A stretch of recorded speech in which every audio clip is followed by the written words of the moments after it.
2023년 10월 16일 피프티 키나는 항구를 포기하고 어트랙트로 복귀하였다. 그리고 언론을 통해 그동안 있었던 일들을 폭로했다. 과연 무엇 때문에 7년 반 동안 연습생 활동을 한 키나가 숙소를 떠나게 되었는지, 그리고 왜 그녀가 다시 어트랙트로 돌아올 결심을 하게 되었는지, 그녀가 지금까지 겪어왔던 그녀의 아이돌 인생에 대해 알아보자.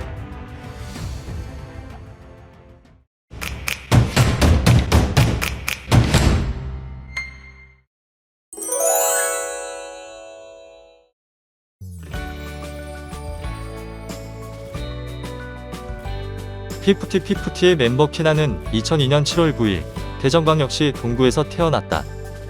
본명은 송자경이며 상현중학교를 졸업했고 미라아트 고등학교 영상음악 콘텐츠과를 다니다 2학년 때 중퇴했다. 어릴 적 우연하게 에이핑크의 콘서트 영상을 접했던 키나는 무대 위에서 본인의 메시지를 전달하며 팬들과 공감하는 모습이 크게 와닿았고 자신도 그런 가수가 되어야겠다는 생각을 한다. 그렇게 그녀는 가수의 꿈을 위해 전홍준이 CEO로 있던 스타크루에 들어갔고 거기서 연습생으로만 무려 7년 반을 보냈다. 오랜 연습생 기간 동안 데뷔조가 2번이나 꾸려졌지만 데뷔 직전 모두 다 무산되었고 그렇게 키나의 꿈은 점점 멀어져 가는 듯 했다. 그러던 와중 2019년 11월 글로벌 K-POP 그룹을 만들겠다는 전홍준의 계획에 따라 피프티 프로젝트가 가동되었고 전홍준은 1년 동안 연습생을 모으기 시작했다. 그리고 그 연습생 중에는 키나도 포함되었다. 2020년 12명의 연습생에서 시작한 피프티 프로젝트는 계속 진행된 월말 평가로 인원을 점점 줄여나갔고 2022년 마침내 최종 4명을 선발하였다. 키나도 당당히 그 4명 안에 들었으며 유일하게 연습생부터 시작해 데뷔까지 간 멤버였다. 그렇게 4인조 아이돌 그룹 피프티가 시작되었고 피프티를 전담 관리할 레이블 어트랙트가 2021년 6월 설립되었다. 키나는 2번의 데뷔조 실패 끝에 마침내 7년 반 만에 아이돌 데뷔에 성공할 수 있었다.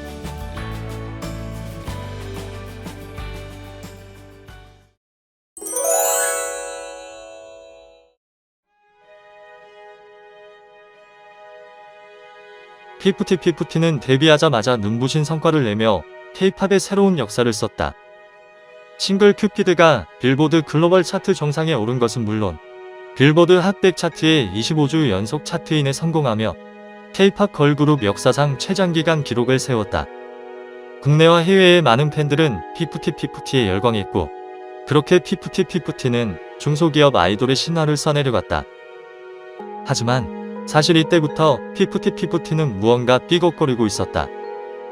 아이돌 작업에 대한 노하우도 부족하고 당시 자체 프로듀싱을 할 수 있는 능력이 없던 어트랙트는 작곡가 안성일이 대표로 있는 더 기버스의 외주용역을 맡겼다.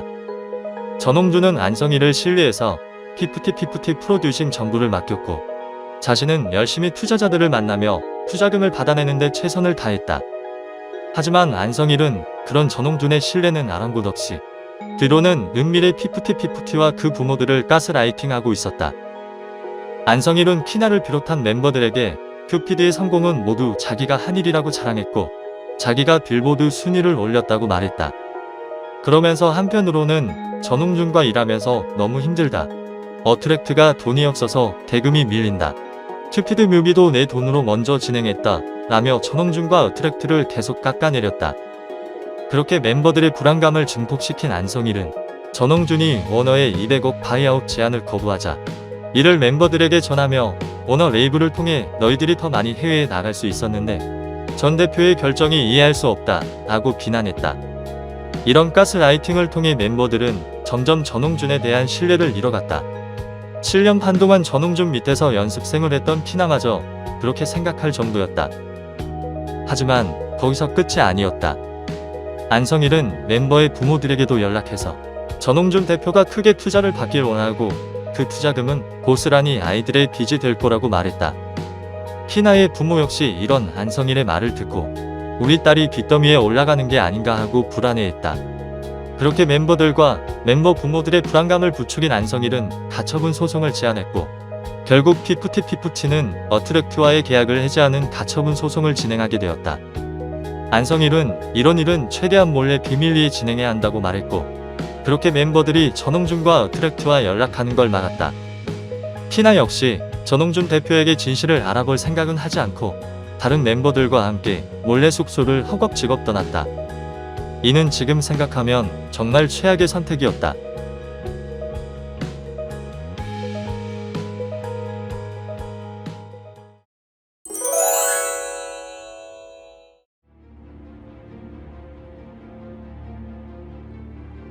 어트랙트 숙소를 떠난 피프티 멤버들은 전홍준과의 연락을 끊고 잠적했다. 그 와중에 멤버들의 부모들은 가처분 소송을 진행함과 동시에 피프티 상표권을 60개나 등록했다. 이는 계약 해지와 동시에 어트랙트를 나와서 따로 피프티로 활동하기 위한 포석이었다. 그렇게 어트랙트와 피프티와의 소송전이 시작되었고 멤버들에게 안성일이 한 첫마디는 잘한 선택입니다. 이제 좋은 길로 갑시다였다. 하지만 여론은 피프티와 안성일이 원하는 대로 흘러가지 않았다. 투명하지 않은 정산을 문제 삼았으나 그 근거를 제대로 제시 못했고 건강성 문제로 활동이 어려운 상황에서 일방적으로 일정을 강행했다고 하기에는 활동 자체가 거의 없었다. 무엇보다 전홍준이 녹취록을 공개하며 더 기버스의 동의 없는 바이아웃 시도를 폭로했고 많은 연예계 관계자들이 전홍준의 미담을 이야기하며 전홍준의 편을 든 것이 결정적이었다. 그렇게 여론이 점점 멤버들에게 안 좋게 흘러가는데도 안성일은 계속 가처분이 인용 안 될 경우는 없다. 인용이 안 될 것이었으면 아예 시작도 안 했을 것이다 라며 가스라이팅했다. 하지만 안성일은 그저 말뿐이었다. 앞에서 도와줄 수 없는 대신 뒤에서 증거를 제시하겠다고 했지만 제대로 된 자료를 주지 못했다. 그렇게 안성일에 대한 신뢰가 점점 사라져가는 와중에 언론을 통해 안성일의 학력 위조 사건이 드러났다. 안성일의 프로필에 있는 학력이나 경력이 모두 거짓으로 밝혀지자 안성일에 대한 신뢰는 바닥으로 떨어졌다. 거기에 안성일이 키나의 사인을 위조해 큐피드 저작권에서 키나의 지분을 6.5%에서 0.5%로 바꾼 것도 언론을 통해 드러났다. 키나와 키나의 부모는 이때 자신들이 안성일에게 완벽히 가스라이팅 당했다는 걸 깨달았다. 키나의 아버지는 안성일의 말과 행동이 이상하다는 것을 느끼고 7월 16일 안성일과의 전화통화를 녹취한다. 이후 이 녹취록은 어트랙트의 주장을 뒷받침할 결정적인 증거로 사용되게 된다.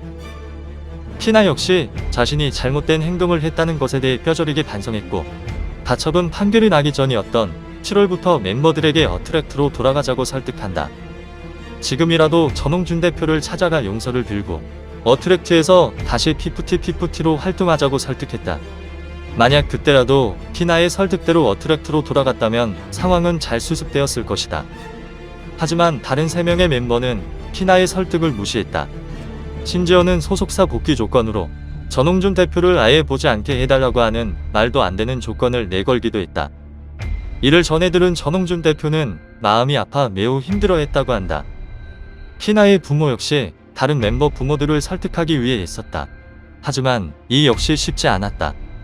8월에 키나 어머니가 모 유튜브 채널에 댓글을 달았는데 여기에는 키나는 곧 전 대표님께 갈 것이며 자식을 잘못 키워서 죄송하다고 나온다.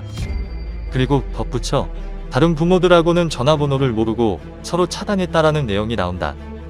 이를 보면 키나 부모와 다른 부모들끼리 서로 의견이 갈라져 결국 서로 연락을 차단했다라는 걸 알 수 있다. 그렇게 7월부터 3개월간 키나와 키나 부모의 설득은 수포로 돌아갔고 결국 10월 16일 키나만 어트랙트로 복귀하게 되었다.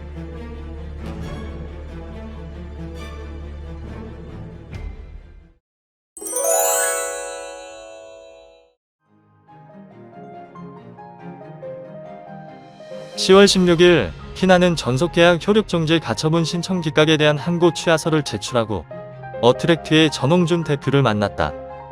키나는 전홍준 대표를 향한 사죄와 감사함을 담은 손편지 3장을 가지고 와 전홍준 앞에서 눈물을 흘리며 사죄했다.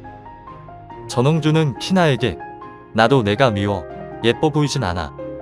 하지만 늦지 않게 돌아온 것만 해도 잘한 선택이야. 많은 사람들이 널 응원하고 있고 창피해하거나 부끄러워하지 마라. 늦었지만 용기 내 돌아와줘 고맙다. 라고 하며 다독여 주었다. 키나의 복귀는 어트랙트와 전홍준에게 상당히 크나큰 도움이 되었다. 첫 번째로 키나가 디스패치와 인터뷰를 통해 그동안 있었던 일들을 밝힌 것이다. 이번 사태의 해당 당사자인 키나는 안성일이 자신의 서명을 위조하고 어트랙트가 멤버들을 버릴 것이라고 말했으며 어트랙트가 받는 투자금 모두가 아이들의 빚이 될 것이라고 하며 멤버들과 가족들에게 겁을 주었다고 증언했다. 이 모든 증언은 안성일이 멤버와 부모들을 가스라이팅했다는 전홍준 대표의 주장에 힘을 실어 주었다. 두 번째로 키나가 가져온 키나 아버지와 안성일의 녹취록은 템포링을 입증할 결정적 증거가 되었다. 녹취록에는 가처분 신청이 인용될 것이고 전홍준 대표가 구속될 수도 있다는 안성일의 말이 담겨 있으며 무엇보다 오너의 구체적인 제안을 적시한 것이 담겨 있었다. 그것이 사실인 경우에는 오너와 덕이버스에 의한 템퍼링의 근거가, 사실이 아닌 경우에는 거짓말로 멤버들을 가스라이팅한 근거가 될 수 있다. 세 번째는 드디어 이제 어트랙트가 피프티라는 이름을 제대로 사용할 수 있게 되었다라는 것이다. 이게 사실 키나의 어트랙트 복귀가 가지는 가장 중요한 포인트이다. 어트랙트가 피프티의 상표권을 먼저 등록했던 것은 사실이지만 곧이어 멤버들도 피프티 상표권을 등록하면서 분쟁을 피할 수 없게 되었다. 상표권 선출원자는 어트랙트이지만 실제 사용자는 피프티 멤버들이니 멤버들이 맘먹고 소송을 질질 끌면 적어도 2-3년간은 어트랙트가 피프티 이름을 제대로 쓰기 힘들었다. 하지만 키나가 어트랙트로 들어오며 실제 사용자와 선출원자 두 가지 요소가 합쳐지자 어트랙트는 드디어 피프티라는 이름을 확실히 쓸 수 있게 되었다. 이는 이제 키나를 중심으로 피프티이기를 새롭게 뽑을 수 있게 되었다라는 것을 의미한다. 어트랙트가 키나가 복귀하자마자 아란 시오세나 3명에게 전속계약 해지 통보를 한 것은 바로 그런 자신감 때문이었다. 이 모든 건 키나가 어트랙트에 돌아왔기에 가능한 일이었다.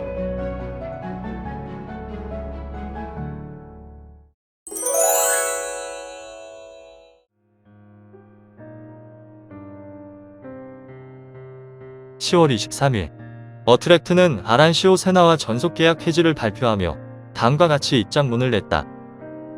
피프티 멤버 키나는 잘못을 바로잡기 위해 지난 7월부터 멤버들을 설득하려 노력해왔으며 지금은 소속사로 돌아와 그간의 진실을 고백해준 키나에게 고마움을 전합니다. 하지만 여론은 아직 키나에게 마냥 우호적이지만은 않다. 그동안 피프티가 뒤통수를 치고 보여주었던 여러 행적들 때문에 이미 그녀들의 이미지는 나락으로 떨어져 있었다. 오죽하면 배신돌이라는 소리까지 듣던 게 피프티였고 키나 역시 7년 동안 자기를 돌봐준 전홍준 대표를 어떻게 배신할 수 있냐며 많은 비난을 들었다. 물론 키나가 했던 행동들이 바로 쉽게 용서받을 수 있는 일은 아니다. 그런 잘못된 행동 때문에 전홍준 대표는 한때 절망하여 한강 다리까지 갔었고 어트랙트는 망하기 일보 직전까지 갔었다. 그렇기에 아무 일도 없었다는 듯이 그냥 쉽게 넘어갈 수는 없다. 그러나 그렇다고 해서 키나가 절대 용서받을 수 없다고 생각하지는 않는다. 어쨌든 결국 키나는 자신의 잘못을 인정했고 잘못에 대해 용서를 빌며 어트랙트로 돌아왔다. 그런 키나의 결정 때문에 어트랙트는 앞으로의 소송에 도움이 될 확실한 증거를 확보할 수 있었고 피프티의 소유권을 확실히 가질 수 있게 되었다. 그렇기에 어트랙트도 다시 돌아와준 키나에게 고마움을 전한다며 입장문을 냈던 것이다.